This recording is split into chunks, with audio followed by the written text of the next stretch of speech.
teman-teman, senang bertemu kalian. Pada kesempatan kali ini, kita akan belajar dengan mengambil tema penyelesaian sengketa internasional dalam hukum internasional. Dan di sini kita akan belajar mengenai sengketa maritim di Pasifik Selatan di mana Peru dan Chili beradu argumentasi di Mahkamah Internasional. Apa aja sih yang bakal kita bahas? Dimulai dari latar belakang sengketa, pembahasan, penyelesaian konflik akan disajikan oleh pemateri kita. Sebelum itu, pastinya teman-teman semua pada bertanya-tanya, apa sih sengketa internasional? Nah, singkatnya, penyelesaian sengketa internasional adalah proses yang digunakan untuk menyelesaikan sebuah perselisihan atau konflik antara dua negara atau lebih.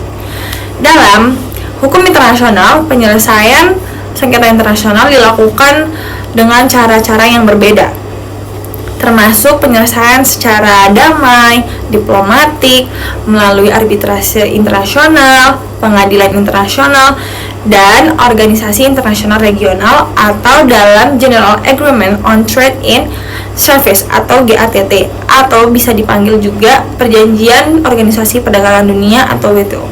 Tunggu apa lagi? Langsung saja kita masuk pada materinya. Apa sih yang melatar belakangi terjadinya sengketa Peru dan Chili ini?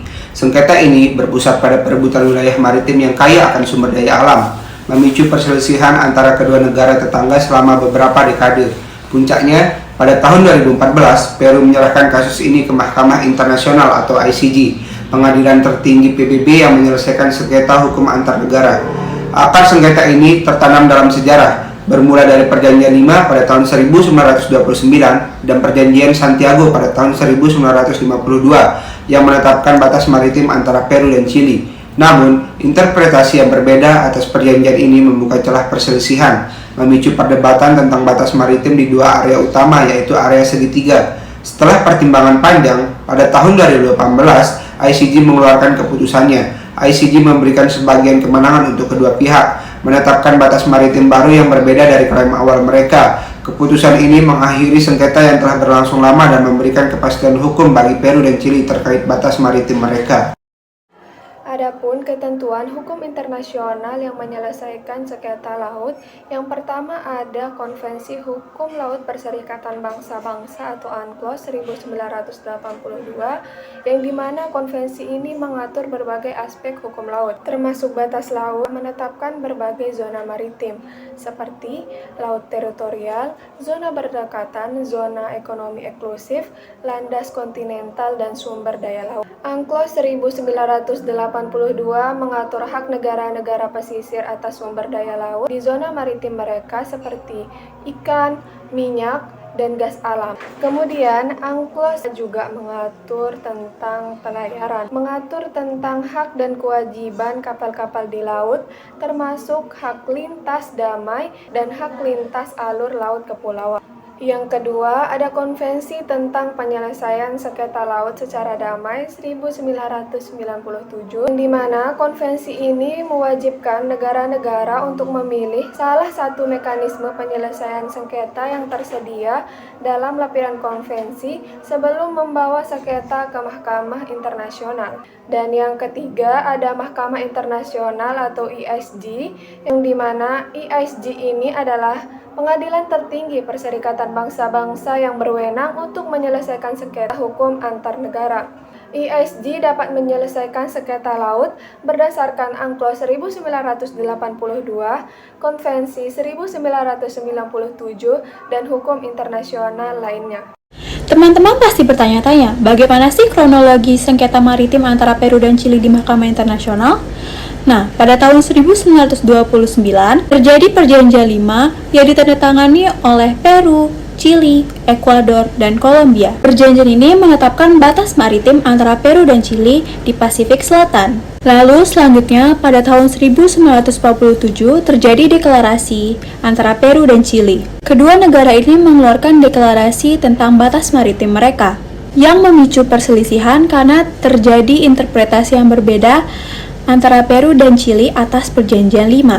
Karena perselisihan tersebut, pada tahun 1952 terdapat Perjanjian Santiago. Perjanjian ini lagi-lagi ditandatangani oleh Peru dan Chili yang bertujuan untuk menyelesaikan sengketa maritim mereka. Namun sayangnya perjanjian ini tidak menghasilkan hasil yang baik dan sengketa masih berlanjut. Lalu karena sengketa masih berlanjut, pada tahun 1984 akhirnya Peru memutuskan untuk membawa kasus ini ke Mahkamah Internasional atau ICJ.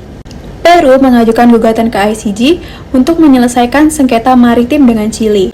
Lalu setelah sekian lama, pada 2008 akhirnya persidangan di ICJ dimulai. Kedua negara mempresentasikan argumen mereka di depan ICJ. Setelah persidangan yang panjang, pada akhirnya pada tahun 2014, kedua negara mencapai kesepakatan untuk menyelesaikan sengketa mereka di luar ICJ. Namun, kesepakatan ini tidak disetujui oleh parlemen Peru. Karena terdapat ketidaksetujuan dari salah satu pihak, yakni Peru, akhirnya pada 2018 ICJ mengeluarkan keputusannya. ICJ memutuskan sebagian untuk klaim Peru dan Chili, menetapkan batas maritim baru antara kedua negara tersebut. Dan akhirnya kasus ini telah selesai pada tahun 2019 dengan ditandatanganinya perjanjian baru antara Peru dan Chili. Adapun penyelesaian sengketa melalui Mahkamah Internasional, Mahkamah Internasional atau International Court of Justice merupakan pengadilan tertinggi PBB yang berwenang untuk menyelesaikan sengketa hukum antar negara. Didirikan tahun 1945, berlokasi di Den Haag, Belanda, dan memiliki 15 hakim yang dipilih oleh Majelis Umum dan Dewan Keamanan PBB. Yurisdiksi Mahkamah Internasional. Mahkamah Internasional memiliki yurisdiksi untuk menyelesaikan sengketa hukum antar negara yang berkaitan dengan penafsiran perjanjian, pelanggaran kewajiban internasional, sengketa tentang wilayah, serta sengketa lainnya. Lalu, bagaimanakah proses penyelesaian sengketa di Mahkamah Internasional?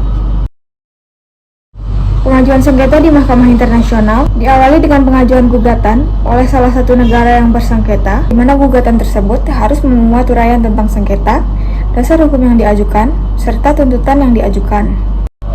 Kemudian, negara tergugat memiliki waktu untuk mengajukan jawaban atas gugatan tersebut.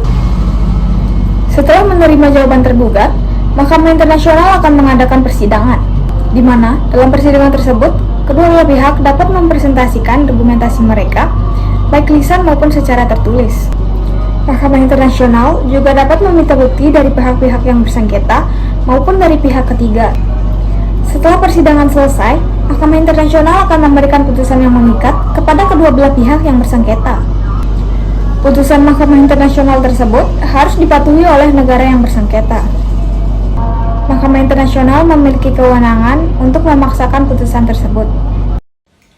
Penyelesaian sengketa melalui ICJ memiliki beberapa manfaat, yaitu mempromosikan penyelesaian sengketa secara damai. ICJ menyediakan forum yang netral dan imparsial bagi negara-negara untuk menyelesaikan sengketanya secara damai dan tanpa menggunakan kekerasan. Selanjutnya, untuk memperkuat supremasi hukum internasional. Putusan ICJ membantu memperkuat supremasi hukum internasional dan memastikan bahwa semua negara-negara tunduk pada aturan hukum yang sama.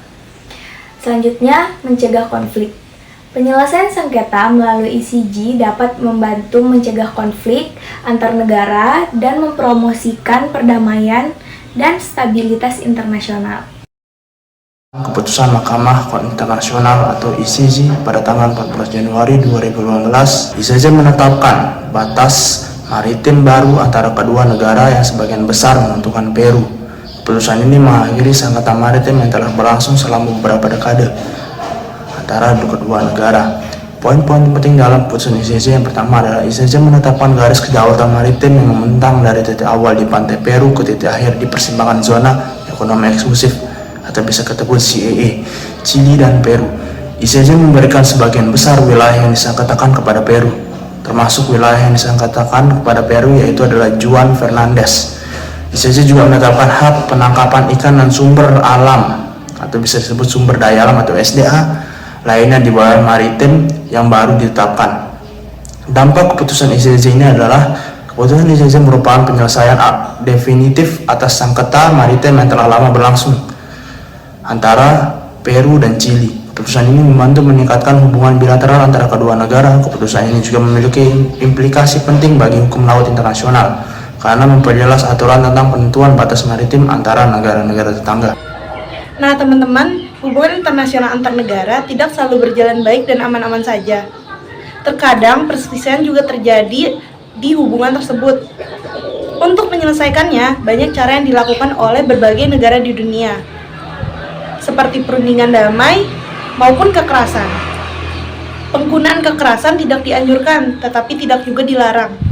Sedangkan dengan cara perundingan damai, antar negara biasanya berujung dengan pembagian pembatasan. Penyelesaian sengketa internasional dengan menggunakan cara kekerasan dapat dibagi menjadi dua, yaitu dengan cara sepihak dan kolektif. Sepihak adalah cara yang dilakukan oleh masing-masing negara tanpa persetujuan pihak manapun. Tetapi cara ini harus dilakukan ketika dalam situasi bela diri. Sedangkan kalau menggunakan cara kolektif, yaitu dengan cara memanfaatkan resolusi Dewan Keamanan Perserikatan Bangsa-Bangsa.